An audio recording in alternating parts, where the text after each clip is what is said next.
এই জাতক জীবনে এক্সট্রিম লেভেলের সাকসেস পাবে। এই খাতটিকে যদি আপনারা ভালোভাবে দেখেন তাহলে এই খাতটি আপনাদের একটু অস্বাভাবিক মনে হতে পারে। আপনার খাতের সাথে এই খাতের গ্রহগত অবস্থান রেখা বা দৈর্ঘ্য এটা সামঞ্জস্যপূর্ণ তৈরি নাও হতে পারে। কেন এই কথাটি বলছি সেটা একটু পরেই আলোচনা করব। নমস্কার, আরও একটি নতুন ভিডিও আপনাদের স্বাগত জানাই। আমি শ্রী বিশ্বজিৎ। সবচেয়ে প্রথমে এই হাতটিকে যদি আপনারা লক্ষ্য করেন, এই হাতটিকে দুভাগে বিভক্ত করে দিচ্ছি। একটা হচ্ছে শুধুমাত্র করতল আর একটা হচ্ছে হাতের আঙুল। আপনি করতল এবং আঙুল এই দুটিকে যদি ভালোভাবে লক্ষ্য করেন সেক্ষেত্রে কিন্তু 50-50 মনে হবে, অর্থাৎ দুটির দৈর্ঘ্য একই রকম রয়েছে, এটাই কিন্তু স্বাভাবিক অর্থে দেখতে পাওয়া যায়। অধিকাংশ মানুষের কি হয়, আঙুলগুলি অপেক্ষাকৃত ছোট হয় এবং করতল অপেক্ষাকৃত বড় হয়। কিন্তু এই হাতটিকে দেখলেই আপনারা দেখতে পাচ্ছেন আঙুলগুলি এবং করতল মোটামুটি সমান দৈর্ঘ্যযুক্ত অবস্থাতে রয়েছে। তাই বললাম যে এই হাতটি একটু অন্য ধরনের হাত। হাতের রেখা সেটা কিন্তু রেজাল্ট দেয় হাতের কম্বিনেশনের উপর। এটা কিন্তু আপনাদের প্রত্যেককে মাথায় রাখতে হবে। আমি অনেক পূর্ববর্তী ভিডিওতে আলোচনা করেছি একই রেখা বা একই চিহ্ন প্রত্যেক মানুষকে একই ধরনের পরিণাম দেবে না। হাতের আঙুলের দৈর্ঘ্য, আঙুলের বৈচিত্র্য, গ্রহ পর্বের অবস্থান, এই সমস্ত কিছু নির্ভর করে একটা রেখা কি লেভেলের রেজাল্ট দিতে পারে। এই জাতক যেমন সাকসেসের চূড়ায় উঠবে, এই যে সাকসেসের চূড়ায় উঠবে, সাকসেস বলতে কি একটা লক্ষ্য স্থির করা এবং সেই লক্ষ্যকে অর্জন করা, এটাই সাকসেস।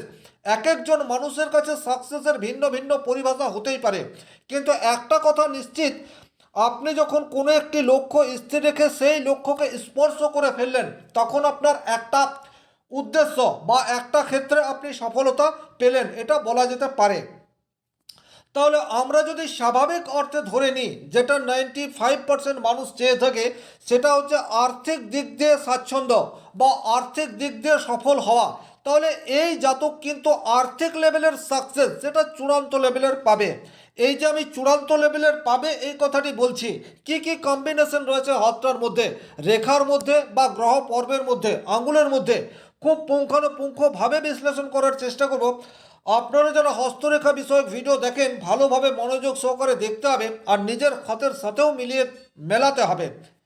প্রথমেই দেখুন, এই খাতের বৃহস্পতির আঙুল অপেক্ষাকৃত অনেক বেশি দীর্ঘ, আপনার চেয়ে দীর্ঘ রয়েছে, এটা আমি নির্দ্বিধায় বলে দিতে পারি। তাহলে এই যে বৃহস্পতির আঙুল যখনই দীর্ঘ হবে, মানুষকে কিন্তু অনেক বেশি কিউরিয়াস এই বিষয়টি করে ফেলবে, অনেক বেশি কৌতূহল এই বিষয়টি মানুষের মধ্যে তৈরি করে দেবে এবং জানার প্রতি আগ্রহ সেটা কিন্তু পর্যাপ্ত মাত্রায় থাকবে।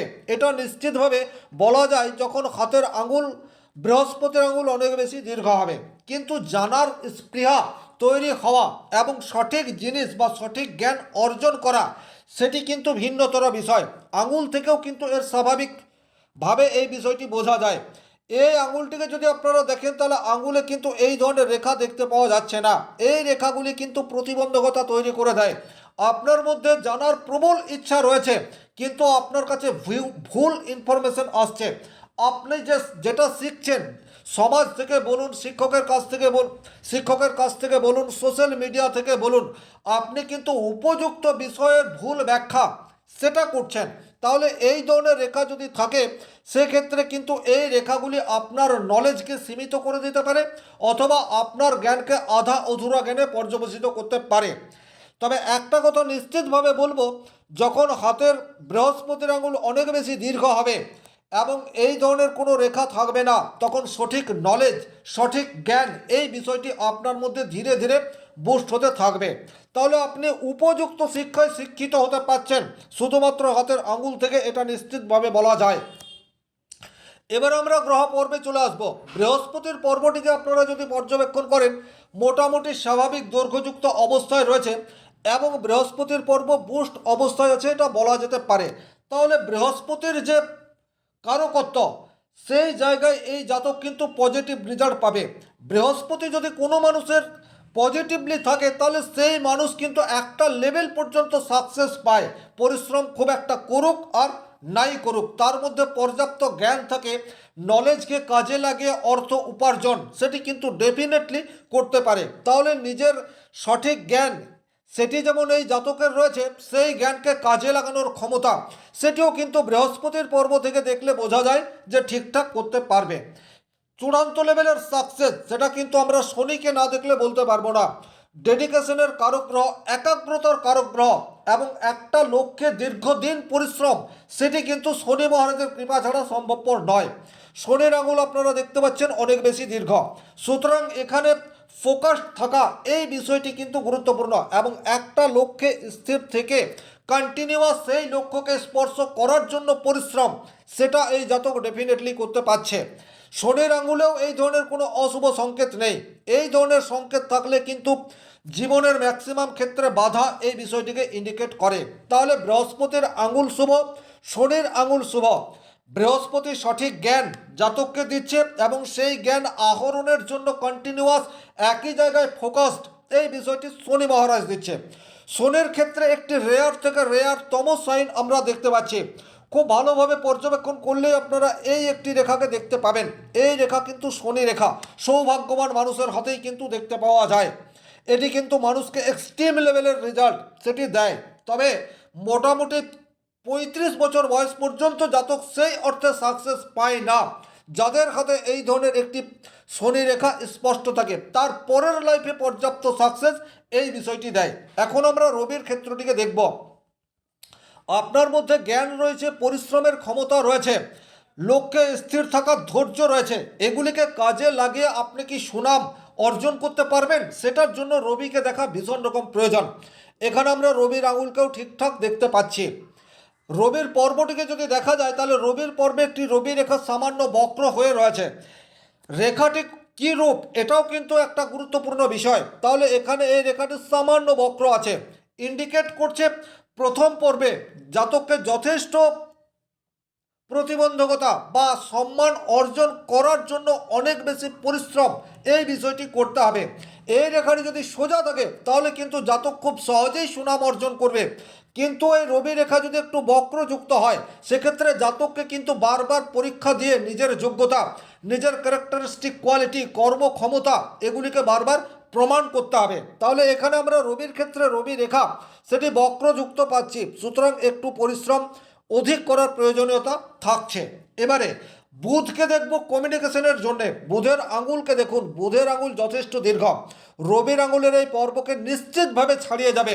এই সমস্ত মানুষের কিন্তু ফ্রেন্ড সার্কেল এটা যথেষ্ট বড় হয় এবং সমাজের উচ্চ শ্রেণীর সাথে যোগাযোগ, এই বিষয়টি কিন্তু ইন্ডিকেট করে যদি আপনার কনিষ্ঠ আঙুল অনেক বেশি দীর্ঘ হয়। এই হাতে 4টি আঙুলকেই কিন্তু আমরা অনেক বেশি দীর্ঘ দেখতে পাচ্ছি। যখন কোনো মানুষের 4টি আঙুলই অনেক বেশি দীর্ঘ হবে, তখন সেই মানুষটি কিন্তু ডেফিনেটলি একটু অলস প্রিয় হবে, খুব বেশি পরিশ্রম করতে চাইবে না। কিন্তু এরা মেন্টালি পরিশ্রম বা মেন্টালি অনেক বেশি স্ট্রং, এই বিষয়টিকেও ইন্ডিকেট করে থাকে। এবং এদের মধ্যে একটা বিশেষ কোয়ালিটি থাকে, সেই বিশেষ কোয়ালিটি থেকে এরা কিন্তু অর্থ উপার্জন করে বা সমাজে নিজের মান সম্মান এটিকে ধরে রাখতে পারে। এমন কোনো কাজ করে যা সাধারণ মানুষ করতে পারে না।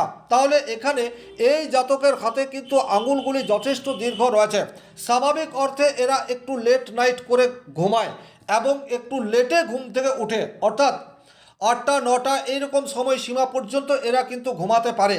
আবার 12টা 1টা পর্যন্ত ল্যাপটপ মোবাইলে যুক্ত থাকতে পারে। অর্থাৎ যেটা আমি বলতে চাইছি সেটা হচ্ছে শারীরিক দিক দিয়ে এরা খুব বেশি পরিশ্রম করতে চায় না। এর মানে এটা নয় যে এরা শারীরিকভাবে দুর্বল, কিন্তু এরা একটু পরিশ্রম বিমুখ এটা বলা যেতে পারে, কিন্তু অত্যন্ত ফোকাস থাকে। নিজের যা লক্ষ্য, সেই লক্ষ্যকে স্পর্শ করার জন্য যে মেন্টাল প্রিপারেশন দরকার, মানসিক একাগ্রতা দরকার, ধৈর্যের দরকার, সেটা এদের পর্যাপ্ত মাত্রায় দেখতে পাওয়া যায়। এদের স্মৃতিশক্তি প্রবল হয়, কিন্তু তাৎক্ষণিক ভুলে যাওয়ার প্রবণতা সেটাও থাকে। অর্থাৎ সকালে কি করেছে এটা বিকালে মনে থাকবে না, কিন্তু 2 বছর 4 বছর আগে কি করেছে সেটা কিন্তু একদম পরিষ্কার মনে থাকবে। এই বিষয়টিও কিন্তু দেখতে পাওয়া যায়। আর এই গুণগুলি যদি আপনার মধ্যে রয়েছে, সেক্ষেত্রে কিন্তু সাকসেস আপনি ডেফিনেটলি পাবেন। এবারে এই জাতকের গ্রহ পর্ব এবং রেখাগুলিকেও দেখব। তাহলে প্রথমে যে গ্রহ পর্বগুলি আমি দেখতে পাচ্ছি, বৃহস্পতি একদম ঠিকঠাক, বুধের পর্ব যথার্থ রয়েছে, শনির ক্ষেত্রেও যথার্থ আছে, রবি কিন্তু খুব বেশি স্ট্রং এটা বলা যাচ্ছে না। তাহলে এখানে রবি একটু উইক এটা বলা যেতে পারে। এবারে এই খাতের যদি আপনারা হটলাইনকে দেখেন, হটলাইন কিন্তু সোজা যাচ্ছে। হটলাইন যদি রাউন্ড শেপের না হয় সেটি বাস্তব বোধ এই বিষয়টাকে ইন্ডিকেট করে থাকে। একটা মানুষ কতটা কল্পনা প্রিয় হবে, কতটা সামাজিক হবে বা কতটা বাস্তব বোধ সম্পন্ন হবে সেটা কিন্তু বিচার করা হয়ে থাকে হটলাইন থাকে। মানুষের মমত্ব, দয়া, মায়া, মমতা এই সমস্ত কিছুর বিচার আমরা হটলাইন থেকে করব। তাহলে যখন হটলাইন সোজা থাকবে তখন কিন্তু দুয়ে দুয়ে চার এই বিষয়টি কিন্তু সেই মানুষটি মনে প্রাণে বিশ্বাস করবে। ঘুরিয়ে কথা বলা বা কোনো অপ্রাসঙ্গিক বিষয়ে নিজেকে যুক্ত করা বা কিছুটা প্রাচীনপন্থী অবলম্বন করা এই সমস্ত জায়গা থেকে নিজেকে দূরে সরিয়ে রাখার চেষ্টা সেটি কিন্তু এই জাতকের মধ্যে দেখতে পাওয়া যাবে। এবারে জাতকের শিরোরেখাটিকে যদি দেখা যায় তাহলে শিরোরেখা কিছুটা সোজা আসার পর ঢালু হয়ে অনেকটা চন্দ্রক্ষেত্রের দিকে চলে আসছে। চন্দ্রক্ষেত্রের দিকে শিরোরেখা চলে আসা মানেই হচ্ছে কল্পনা প্রবণতা, উপযুক্ত প্ল্যানিং করার ক্ষমতা পর্যাপ্ত মাত্রায় থাকবে। আর যাদের হাতের শিরোরেখা বা ব্রেন লাইন চন্দ্র পর্বর দিকে চলে আসছে এরা কিন্তু কায়িক পরিশ্রম একদম করবে না, যা করবে মেন্টালি পরিশ্রম করবে, উপযুক্ত প্ল্যানিং করবে এবং যে কোম্পানিতে থাকুক সেই কোম্পানির হেড হবে। এদের আন্ডারে কিন্তু প্রচুর মানুষ কাজ করে, আবার অনেক ক্ষেত্রে এমন হয় এরা সেলফ প্রফেশনের সাথে যুক্ত হয়। ব্যবসাও যদি করে সেক্ষেত্রে কিন্তু কোনো টিমকে পরিচালনা করার ক্ষমতা সেটি কিন্তু পর্যাপ্ত মাত্রায় তৈরি হয়ে যায়, যা কিন্তু একজন সাকসেসফুল মানুষের ভীষণ রকম প্রয়োজন। এরপর যে জায়গাটিকে আমরা দেখব সেই জায়গাটি হচ্ছে জাতকের ভাগ্যরেখা। পরিশ্রম আপনি যতই করুন না কেন, কিছুটা লাখ সাথ যদি না দেয় সেক্ষেত্রে আপনি চূড়ান্ত লেভেলের সাকসেস এটা পাবেন না। তাহলে ভাগ্যরেখা এই খাতটিতে যদি দেখা যায় তাহলে এইরূপ জায়গা থেকে উত্থিত হয়ে রয়েছে। 20-22 বছর বয়স থেকে ভাগ্যরেখা উত্থিত অবস্থায় আছে। প্রকৃত অর্থে যখন আপনার একটু ভাগ্যের সাথ দরকার, যখন একটা মানুষের বিশেষ সহযোগিতা প্রয়োজন, সেই সময়েই ভাগ্যরেখা উত্থিত হয়ে রয়েছে। যাদের হাতের ভাগ্যরেখা মণিবন্ধ থেকে উত্থিত হয় তাদের বাল্য জীবন ভালো যায়, কিন্তু পরবর্তী জীবন কেমন যাবে সেটা হাতের অন্যান্য জায়গা থেকে বিচার্য বিষয়। কিন্তু যাদের হাতের ভাগ্যরেখা মোটামুটি 20-22 বছর বয়স থেকে উত্থিত হয় এই সময়েই কিন্তু আমাদের ভাগ্যের সহায়তা এটা বিশেষ প্রয়োজন। তাহলে এই রেখাটিও কিন্তু এই জাতককে চূড়ান্ত লেভেলের সাকসেস দিতে পারে। এরপর যদি আপনারা আর একটি ভালো রেখাকে দেখেন তাহলে এই হাতটিতে কিন্তু খুব অল্প বয়সেই উন্নতি করার একটি প্রোগ্রেস লাইন সেটা দেখতে পাওয়া যাচ্ছে। তাছাড়া ভাগ্য রেখার সাথে আয়ু রেখার এই ধরনের ঊর্ধ্বমুখী রেখা সেটাও কিন্তু প্রমিনেন্টলি দেখতে পাওয়া যায়। সব শেষে যে জায়গাটি নিয়ে আলোচনা করব সে রেখাটি রয়েছে এই জায়গাতে। এই জায়গাতে একটি রম্বাস তৈরি হয়ে রয়েছে, এটি কিন্তু ফিস সিম্বলও নয় আর জব চিহ্নও নয়। আয়ু রেখার শেষে এই ধরনের যদি একটি সিম্বল তৈরি হয় এটি কিন্তু হঠাৎ অর্থপ্রাপ্তি এই বিষয়টাকে ইন্ডিকেট করে, অথবা লাভ ম্যারেজ এই বিষয়টিকেও ইন্ডিকেট করে। তাহলে হতে পারে যে এই জাতকের হঠাৎ আর্থিক প্রাপ্তি এই জায়গাটি হচ্ছে, অথবা এই জাতকের প্রেম বিবাহ হচ্ছে। এই দুটির মধ্যে একটি এই জাতকের ক্ষেত্রে ডেফিনেটলি ঘটবে। এই খাতটির মূল আলোচিত বিষয় এটাই। ভিডিওটি যারা শেষ পর্যন্ত দেখলেন তাদেরকে অসংখ্য ধন্যবাদ। শনি মহারাজের কৃপায় আপনাদের প্রত্যেকের মনস্কামনা পূর্ণ হোক এই আশা রেখে আজকের ভিডিও এখানেই শেষ করব। ব্যক্তিগতভাবে নিজের হস্তরেখা অথবা জন্মকুণ্ডলী বিচার করাতে চাইলে স্ক্রিনে দেওয়া নাম্বারটি সংগ্রহ করে যোগাযোগ করতে পারেন। ধন্যবাদ, ভালো থাকুন, সুস্থ থাকুন।